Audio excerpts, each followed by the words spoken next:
Այսօր արյունալի բախումներ են տեղի ունեցել Երևան քաղաքի Աջափնյակ վարչական շրջանում։ Մամուլի կողմից հրապարակված տեղեկությունների համաձայն 10 վիրավորներ կա, նրանցից մեկը արդեն մահացել է, երկուսի վիճակը ծայրահեղ ծանր է։ Դատելով մամուլի հրապարակումների բովանդակությունից, վիճաբանության մասնակիցները կարող են լինել քրեական խմբավորումների անդամներ, որոնք օրը ցերեկով միմյանց վրա կրակում են, դրանից բխող բոլոր հետևանքներով հանդերձ։ Ինչ սա անպատժելիության հետևանք է, Հայաստանում մոլեգնում է քրեական խմբավորումների կամ քրեական մշակույթի գերիշխմամբ հարցերը կարգավորելու տխրահռչակ ավանդույթ է, որոնց գինը շատ դեպքերում մարդկային ճակատագրեր են արժանում։ Ինչու է այսպես։ Ինչու է քրեական խմբավորումները, քրեական ենթամշակույթ կրող անձինք, ընդհանրապես ինչու է հնարավոր զենքի միջոցով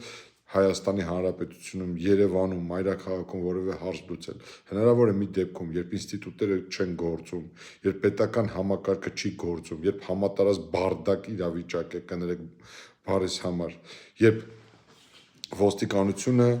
հավուր պատշաճի չի կարողանում կատարել ՀՀ օրենսդրությամբ իրեն վերապահված լիազորությունները, երբ Հայաստանի Հանրապետությունում կան մարդիկ, որոնք օրենքից դուրս են,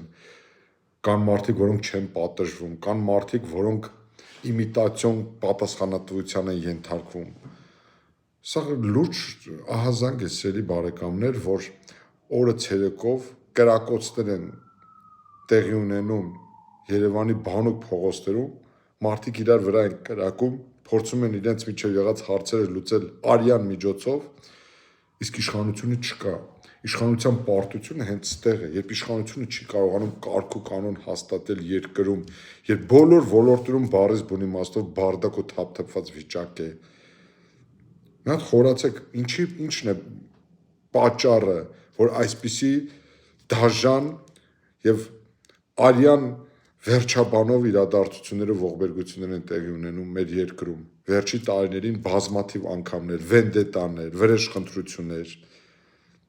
Սա խոսում է մի բանի մասին։